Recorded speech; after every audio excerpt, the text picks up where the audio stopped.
ನಾನಿವತ್ತು ಕಡಲೆ ಹುಳಿ ಅಥವಾ ಬಾಳೆಕಾಯಿ ಹುಳಿನ ಯಾವ ರೀತಿ ಮಾಡೋದು ಅನ್ನೋದನ್ನ ನಾನು ನಿಮ್ಮ ಜೊತೆ ಶೇರ್ ಮಾಡ್ಕೊತಿದ್ದೀನಿ. ಅದಕ್ಕೂ ಮುಂಚೆ ಯಾರೆಲ್ಲ ನನ್ನ ಚಾನಲ್ನ ಹೊಸ್ದಾಗಿ ನೋಡ್ತಿದ್ದೀರೋ ಅವರು ಪ್ಲೀಸ್ ನನ್ನ ಚಾನಲ್ನ ಸಬ್ಸ್ಕ್ರೈಬ್ ಮಾಡಿ, ಅಲ್ಲಿ ಕಾಣೋ ಬೆಲ್ಲೈಕನ್ನ ಕ್ಲಿಕ್ ಮಾಡಿ. ನಾನಿಲ್ಲಿ ಒಂದು 30 ಜನಕ್ಕಾಗುವಷ್ಟು ಬಾಳೆಕಾಯಿ ಹುಳಿನ ಮಾಡ್ತಿದ್ದೀನಿ. ಸೊ ಅದರಿಂದ ಇಲ್ಲಿ ನಾನು 1 kg ಆಗುವಷ್ಟು ಕಡಲೆಕಾಳನ್ನ ತೊಗೊಂಡಿದ್ದೀನಿ. ಕಡಲೆಕಾಳನ್ನ ನಾನು ರಾತ್ರಿಯೇ ನೆನೆಯಕ್ಕೆ ಇಟ್ಟಿದ್ದೆ. ಸೊ ಅದ್ರ ಜೊತೆಗೆ ನಾನಿಲ್ಲಿ ಒಂದು 40 ರಿಂದ 45 ಬಾಳೆಕಾಯಿ ಅಂದರೆ ಮೀಡಿಯಮ್ ಸೈಜಿನ ಬಾಳೆಕಾಯಿನ ತೊಗೊಂಡಿದ್ದೀನಿ. ಸೊ ಅದ್ರ ಸಿಪ್ಪೆನ ಚೆನ್ನಾಗಿ ಹೊರೆದು ಬಾಳೆಕಾಯಿನ ನೀರಲ್ಲಿ ನೆನೆಯಕ್ಕೆ ಇಟ್ಟಿದ್ದೀನಿ.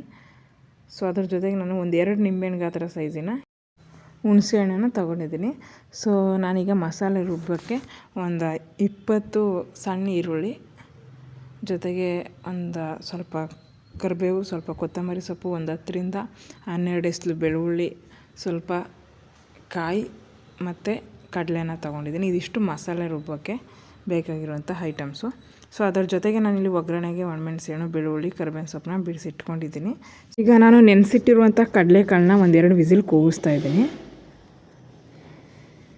ಕುಕ್ಕರ್ ಕೂಗು ಅಷ್ಟರಲ್ಲಿ ನಾನು ಬಾಳೆಕಾಯಿನ ಸಣ್ಣದಾಗಿ ಕಟ್ ಮಾಡಿ ಇಟ್ಕೊತಿದ್ದೀನಿ. ಸೊ ನೋಡಿ, ಈ ಥರ ಬಾಳೆಕಾಯಿನ ನಾನು ಸಣ್ಣದಾಗಿ ಕಟ್ ಮಾಡಿ ಇಟ್ಕೊಂಡಿದ್ದೀನಿ. ಜೊತೆಗೆ ಬಾಳೆಕಾಯಿನ ಕಟ್ ಮಾಡೋಕ್ಕೂ ಮುಂಚೆ ಒಂದು ಸ್ವಲ್ಪ ಹುಣಸೆಹಣ್ಣ ಒಂದು ಬೌಲಲ್ಲಿ ನೆನೆ ಹಾಕಿ ಅದನ್ನು ಚೆನ್ನಾಗಿ ಅದ್ರ ರಸನ ಕೈಗೆ ಸವರ್ಕೊಂಡು ಆಮೇಲೆ ಬಾಳೆಕಾಯಿನ ಕಟ್ ಮಾಡೋದ್ರಿಂದ ಬಾಳೆಕಾಯಿಯಿಂದ ಯಾವುದೇ ರೀತಿಯ ಕಪ್ಪು ಕಲೆ ಕೈಗೆ ಹರಡಲ್ಲ. ಕಡಲೆಕಾಳು ಕೂಗಿ ಆರಿದೆ, ನೋಡೋಣ ಬೆಂದಿದೆಯಾ ಅಂತ.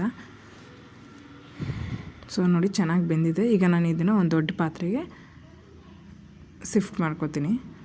ಸೊ ನಮ್ಮ ಕಡೆ ಮದುವೆಗಳಿಗೆ, ದೊಡ್ಡ ಫಂಕ್ಷನ್ಗಳಿಗೆ ಬಾಳೆಕಾಯಿ ಹುಳಿ ಅಥವಾ ಕಡಲೆ ಹುಳಿನ ಕಂಪಲ್ಸರಿ ಮಾಡ್ತಾರೆ. ಸೊ ಅದರಿಂದ ಆ ವಿಡಿಯೋನ ನಾನು ನಿಮ್ಮ ಜೊತೆ ಶೇರ್ ಮಾಡ್ಕೊಳ್ಳೋಣ ಅಂತ ಈ ವಿಡಿಯೋನ ಶೇರ್ ಮಾಡ್ತಿದ್ದೀನಿ. ಸೊ ಕಡಲೆಕಾಳು ಆಲ್ರೆಡಿ ಬೆಂದಿರೋದ್ರಿಂದ ನಾನೀಗ ಕಟ್ ಮಾಡಿರುವಂತಹ ಬಾಳೆಕಾಯಿನ ಇದಕ್ಕೆ ಮಿಕ್ಸ್ ಮಾಡ್ತಾಯಿದ್ದೀನಿ. ಬಾಳೆಕಾಯಿನ ಕಟ್ ಮಾಡಿ ಹಾಕುವಂತಹ ನೀರಿಗೆ ಸ್ವಲ್ಪ ಒಂದು 1/4 ಟೇಬಲ್ ಸ್ಪೂನ್ ಆಗುವಷ್ಟು ಅರಿಶಿನ ಹಾಕೋದ್ರಿಂದ ಬಾಳೆಕಾಯಿ ಬೇಗ ಕಪ್ಪಾಗಲ್ಲ. ಇಲ್ಲಾಂದರೆ ಬಾಳೆಕಾಯಿ ಕಟ್ ಮಾಡ್ತಿರ್ಬೇಕಾದ್ರೇ ನೀರೊಳಗಡೆ ಅಂದರೆ ಯಾವುದೇ ರೀತಿ ಅರಿಶಿನ ಹಾಕ್ತಾಯಿದ್ರೆ ನೀರೊಳಗಡೆ ಕಪ್ಪಾಗಿಬಿಡುತ್ತೆ. ಅದರಿಂದ ಸ್ವಲ್ಪ ಅರಿಶಿನ ಹಾಕೋದ್ರಿಂದ ಬೇಗ ಕಪ್ಪಾಗಲ್ಲ. ಸೊ ಇವಾಗ ಎರಡನ್ನೂ ಚೆನ್ನಾಗಿ ಮಿಕ್ಸ್ ಮಾಡ್ತಿದ್ದೀನಿ. ಸೊ ಬಾಳೆಕಾಯಿ ಮೇಲೆ ಸಿಪ್ಪೆ ಹೊಡೆದಿರೋದ್ರಿಂದ ಬೇಗ ಬೇಯುತ್ತೆ. ಒಂದು 10 ನಿಮಿಷ ಇದನ್ನು ಬೇಯಕ್ಕೆ ಬಿಟ್ಬಿಡೋಣ. ಸೊ ನಾನು ಆವಾಗಲೇ ಹೇಳಿದ್ನಲ್ಲ 2 ನಿಂಬೆಹಣ್ಣು ಸೈಜಿನ ಹುಣಸೆಹಣ್ಣು ತೊಗೊಂಡಿದ್ದೀನಿ ಅಂತ, ಅದಕ್ಕೆ ನೀರು ಹಾಕಿ ನೆನೆಯಕ್ಕೆ ಬಿಟ್ಬಿಡಿ. ಬಾಳೆಕಾಯಿ ಮತ್ತು ಕಡಲೆಕಾಯಿ ಸ್ವಲ್ಪ ಚೆನ್ನಾಗಿ ಬೇಯಲಿ.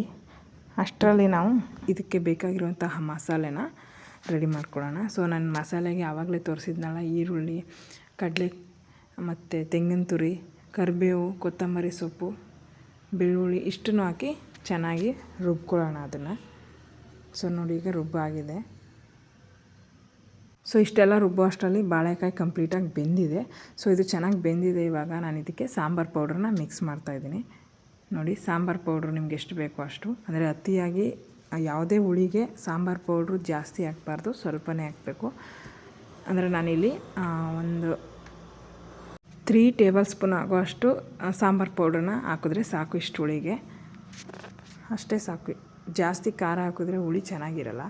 ಈಗ ಸಾಂಬಾರು ಪೌಡ್ರ್ ಹಾಕಿದ್ಮೇಲೆ ನಾವು ಹುಣಸೆಹಣ್ಣು ರಸನ ಹಾಕೋಣ. ಸೊ ಈಗ ಒಂದು 10 ನಿಮಿಷ ಅದನ್ನು ಕುದಿಯೋಕ್ಕೆ ಬಿಟ್ಬಿಡೋಣ.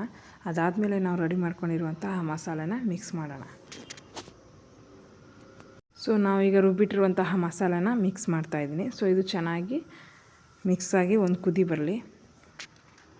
ನೋಡಿ, ಜೊತೆಗೆ ಹುಳಿ ಸ್ವಲ್ಪ ಗಟ್ಟಿ ಇರೋದ್ರಿಂದ ಯಾವುದೇ ರೀತಿಯ ನೀರಂಶನ ಜಾಸ್ತಿ ಆ್ಯಡ್ ಮಾಡೋಕ್ಕೆ ಹೋಗಬೇಡಿ. ಅಂದರೆ ಮಸಾಲೆ ರುಬ್ಬಿರ್ತೀರಲ್ಲ ಅಷ್ಟೇ ಹಾಕಿ ಸಾಕು. ಬೇಕು ಅಂದರೆ ತುಂಬ ಗಟ್ಟಿ ಆಗ್ತಿದೆ ಹುಳಿ ಅಂದರೆ ಮಾತ್ರ ಸ್ವಲ್ಪ ನೀರನ್ನ ಆ್ಯಡ್ ಮಾಡಿ ಅಷ್ಟೇ. ಇವಾಗ ನಾನು ರುಚಿಗೆ ತಕ್ಕಷ್ಟು ಉಪ್ಪನ್ನ ಆ್ಯಡ್ ಮಾಡ್ತಾಯಿದ್ದೀನಿ. ಕಡಲೆಕಾಳನ್ನ ಕೂಗಿಸ್ಕೋಬೇಕಾದ್ರೂ ಅಷ್ಟೇ ಅತಿಯಾಗಿ ನೀರನ್ನ ಹಾಕೋಕ್ಕೆ ಹೋಗಬೇಡಿ. ಕಡಲೆಕಾಳು ಕೂಗೋಕ್ಕೆ ಎಷ್ಟು ಬೇಕೋ ಅಷ್ಟು ನೀರನ್ನ ಆ್ಯಡ್ ಮಾಡಿ ಸಾಕು.